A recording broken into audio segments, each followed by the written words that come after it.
Feedback overview.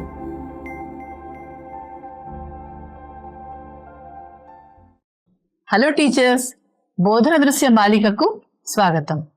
ఈ వీడియోలో స్టూడెంట్స్కు feedback అందించడానికి ముఖ్యమైన బోధనా పద్ధతులను మనం చూద్దాం. మనం ముందుగా క్లాస్ రూమ్ సినారియో చూద్దాం మరియు ప్రశ్నకు సమాధానం ఇవ్వడానికి ప్రయత్నిద్దాం. మీరు తోట పని చేస్తున్నారని ఊహించుకోండి. మీ మొక్కల్లో ఒక మొక్క దాని ఆకులు మినహా మిగిలినవన్నీ అందంగా పెరుగుతున్నాయి. దాని ఆకులు మాత్రం ఎండిపోతున్నాయి. ఈ సందర్భంలో మీరు ఏం చేస్తారు? మీరిక్కడ వీడియోని పాజ్ చేసి ఆ మొక్క బాగా పెరగడానికి ఏ ఎంపిక ఉత్తమంగా సరిపోతుందో చదివి ఆలోచించడానికి 1 నిమిషం వెచ్చించవచ్చు. 3వ ఎంపిక సరైనది. ఎందుకంటే ఆకులు రాలిపోవడానికి గల కారణాన్ని గుర్తించి దాని ఎదుగుదలకు అవసరమైన వ్యక్తిగత సంరక్షణను అందిస్తాం. అదేవిధంగా మనం క్లాస్ రూంలో టీచ్ చేస్తున్నప్పుడు స్టూడెంట్స్ పట్ల మనం ఎలా స్పందిస్తామో అది వారిపై ప్రభావం చూపుతుంది. కాబట్టి క్లాస్ రూంలో ఫీడ్బ్యాక్ ఎలా ఉండాలి? ఈ వీడియోలో చూద్దాం. ఈ వీడియో ముగిసేసరికి మీరు వీటిని చేయగలుగుతారు.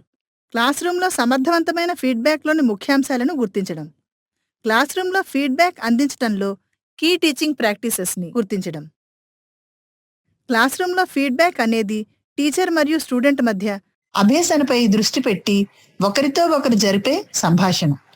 ఇది విద్యార్థులకు మార్గనిర్దేశం చేయడానికి, వారి ప్రస్తుత స్థాయి ఏమిటి, వారు దేనిని మెరుగుపరుచుకోవాలి మరియు ఎలా ముందుకు వెళ్లాలనేది అర్థం చేసుకోవడానికి వారికి సహాయపడే కీలకమైన సాధనం. మనం ప్రభావవంతమైన ఫీడ్బ్యాక్ అనే పదాన్ని ఉపయోగిస్తున్నాం.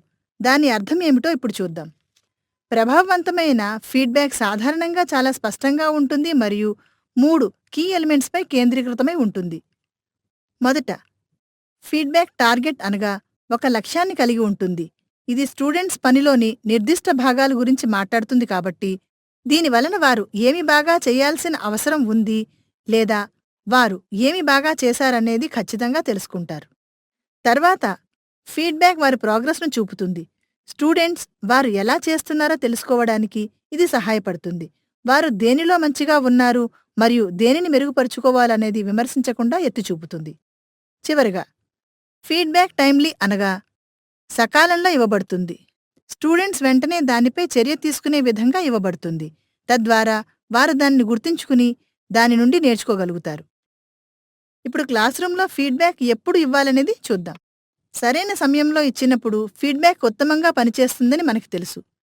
క్లాస్ రూంలో ఫీడ్బ్యాక్ అందించడానికి 2 ప్రధాన అవకాశాలు ఉంటాయి.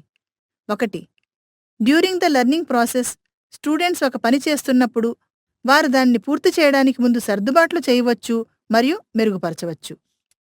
Immediately after A task is completed. వారి మనసులో అనుభవం తాజాగా ఉన్నప్పుడు వారు ఏమి చేశారనేది ఆలోచించుకోవడానికి మరియు ఎలా మెరుగుపరుచుకోవాలనేది అర్థం చేసుకోవడానికి వారికి సహాయపడుతుంది.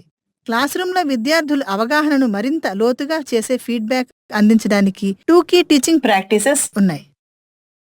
ఈ 2 ముఖ్య బోధనా పద్ధతులను వివరంగా చూద్దాం. మొదటిది, టీచర్ స్టూడెంట్స్కు ఉండే మిస్అండర్స్టాండింగ్ను స్పష్టం చేయటంలో సహాయపడే నిర్దిష్ట వ్యాఖ్యలు లేదా ప్రాంప్టులను అందిస్తారు. టీచర్గా స్టూడెంట్స్ లెసన్ లేదా కాన్సెప్ట్ను ఎంత బాగా అర్థం చేసుకుంటున్నారనేది మనం చురుగ్గా పర్యవేక్షిస్తున్నామని దీని అర్థం. మనం ఏదైనా గందరగోళం లేదా తప్పులను గమనించినప్పుడు వాటిని సరిదిద్దడానికి బదులుగా మీరు స్టూడెంట్స్ కన్ఫ్యూజన్ను స్పష్టం చేయటం ద్వారా వారికి మార్గనిర్దేశం చేసే ప్రశ్నలు అడుగుతారు లేదా సూచనలను ఇస్తారు. ఉదాహరణకు, వాటర్ సైకిల్ లెసన్లో ఒక స్టూడెంట్ ఎవాపరేషన్ మరియు కండెన్సేషన్ మధ్య వ్యత్యాసాన్ని తప్పుగా అర్థం చేసుకున్నాడని అనుకుందాం. సరైన నిర్వచనాలను వారికి చెప్పే బదులు మీరు ఇలాంటి ప్రశ్నలు అడగవచ్చు. నీరు వేడెక్కినప్పుడు ఏమి జరుగుతోందో నీవు వివరించగలవా? ఉష్ణోగ్రత పడిపోయినప్పుడు ఏమి జరుగుతుందని నీవు అనుకుంటున్నావు?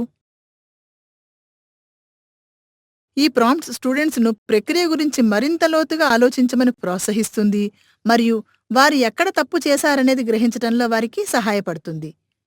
వారికి ఈ విధంగా మార్గనిర్దేశం చేయటం ద్వారా మీరు వారికి సరైన సమాధానాన్ని తెలుసుకోవడానికి మాత్రమే కాకుండా కాన్సెప్ట్ను మరింత క్షుణ్ణంగా అర్థం చేసుకోవడానికి కూడా సహాయం చేస్తారు. మరో ఉదాహరణను చూద్దాం. స్టూడెంట్స్, బోర్డుపై మీరు చూసే సమస్యను మీ నోట్బుక్లో ప్రయత్నించి పరిష్కరించగలరా?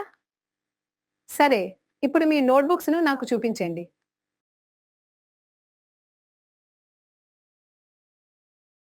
నువ్వు ఈ సమస్యపై కష్టపడి పనిచేసినట్లు నేను చూస్తున్నాను.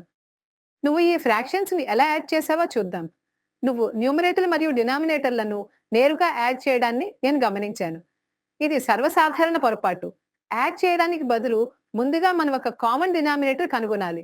దీనిని మనం ఇద్దరం కలిసి మళ్ళీ ప్రయత్నిద్దాం. నువ్వు కామన్ డినామినేటర్ ఎంత అని అనుకుంటున్నావు? రెండవ కీ ప్రాక్టీస్ స్టూడెంట్స్ ఏమి బాగా చేశారో హైలైట్ చేసే నిర్దిష్ట వ్యాఖ్యలు లేదా ప్రాంప్ట్లను ఇవ్వటం. దీని అర్థం తుది ఫలితంపై దృష్టి పెట్టడం మాత్రమే కాదు, స్టూడెంట్స్ ఉపయోగించిన సమర్థవంతమైన స్ట్రాటజీస్ లేదా ప్రక్రియలను మరియు విజయాన్ని సాధించడానికి వారు చేసిన కృషిని కూడా ప్రత్యేకంగా ఎత్తిచూపాలి. ఇలా చేయటం ద్వారా మనం వారి విజయాలను ప్రశంసించడమే కాకుండా భవిష్యత్ పనులలో ఈ విజయవంతమైన స్ట్రాటజీస్ వర్తింపజేయమని వారిని ప్రోత్సహిస్తాం. ఉదాహరణకు, మ్యాథ్స్ క్లాస్లో ఒక స్టూడెంట్ గమ్మత్తైన పద సమస్యను సరిగ్గా పరిష్కరిస్తే మీరిలా చెప్పవచ్చు: నీవు సమస్యను చిన్న దశలుగా విభజించి మంచి పని చేశావు. సరైన సమాధానం కనుగొనడంలో అది నిజంగా నీకు సహాయపడింది. ఈ ఫీడ్బ్యాక్ స్టూడెంట్ విజయాన్ని ప్రశంసించడమే కాకుండా ఆ విధానాన్ని ఉపయోగించమని ప్రోత్సహిస్తుంది. మరొక ఉదాహరణలో, ఒక ఇంగ్లీష్ క్లాస్లో ఒక స్టూడెంట్ వివరణాత్మక పదాలను ఉపయోగించడాన్ని మీరు గమనించి, నీ కథలోని స్పార్క్లింగ్ మరియు విస్పరింగ్ వంటి పదాల ఉపయోక్తి వల్ల నిజంగా దానికి జీవం వచ్చింది. ఈ వివరాలు నీ ఎస్ఐను మరింత వాస్తవికంగా ఉండేలా చేశాయి. ఈ పద ఎంపికలు ఎందుకు ప్రభావవంతంగా ఉన్నాయో టీచర్ వివరిస్తారు. ఇతర స్టూడెంట్స్ తమ రచనలను ఇలా మెరుగుపరుచుకోవాలని ఉదాహరణతో వారికి సహాయం చేస్తారు. దీనితో వీడియో ముగింపుకు వచ్చింది. మనం చర్చించిన వాటిని శీఘ్రంగా పరిశీలిద్దాం. టీచర్స్ ఫీడ్బ్యాక్ అర్థాన్ని మరియు ఫీడ్బ్యాక్ను ఎలా సమర్థవంతంగా చేయవచ్చు అనేది చర్చించడం ద్వారా మనం ప్రారంభించాం.